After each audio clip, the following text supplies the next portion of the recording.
कहानी का नाम कोई कार्य छोटा बड़ा नहीं होता। एक छोटे से कस्बे में शंभू शिल्पकार रहता था। वह पहाड़ों से बड़े बड़े पत्थर तोड़कर लाता और उसे आकार देकर मूर्तियां बनाता।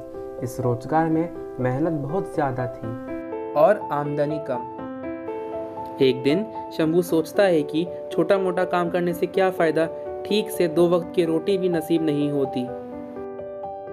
उसने सोचा कि मैं बड़ा आदमी बन जाऊंगा और फिर आराम की जिंदगी जीऊंगा। एक दिन वह एक नेता को देखता है जिसके आगे पीछे हमेशा भीड़ रहती। वह ठान लेता है कि उसे नेता बनना है और वह कुछ दिन बाद नेता बन जाता है। नेता बनने के बाद जब वह एक रैली कर रहा था तब धूप काफी तीव्र थी। वह धूप को सहन नहीं कर पाता और बेहोश हो जाता है।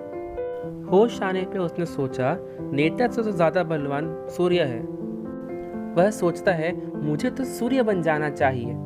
कुछ ही दिनों बाद वह सूर्य बन जाता है। शंभू अब गर्व से चमकता और भीषण गर्मी उत्पन्न करता। तभी उसने देखा एक किसान खेत में आराम से काम कर रहा है। उसने गर्मी बढ़ाई लेकिन किसान पे कोई फर्क नहीं पड़ा।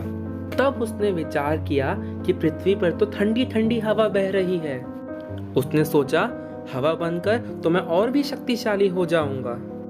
कुछ ही दिनों बाद वह हवा बन गया। हवा बनकर वह इतराता इटलाता इधर उधर घूमने लगा। अचानक वह एक विकराल पर्वत से टकरा गया। तब उसने सोचा मैं इससे भी विशालकाय पर्वत बनूंगा। कुछ समय बाद वह विशालकाय पर्वत बन गया। उसे अपने आकार पर घमंड होने लगा। कुछ दिनों बाद उसे छेनी और हथौड़े की आवाज परेशान करने लगी। वह काफी परेशान हो गया। कोई उसके शरीर को तोड़े जा रहा था। तभी उसकी नींद खुली और उसने सोचा कि जो विशालकाय पर्वत को तोड़ने का साहस रखता है वह तो स्वयं वही है। इस कहानी से हमें ये प्रेरणा मिलती है कि कोई भी छोटा बड़ा नहीं होता है। सभी के कार्य अपने अपने हैं। किसी भी कार्य को करने में हमें हिचकिचाना नहीं चाहिए बल्कि गर्व का अनुभव करना चाहिए। धन्यवाद।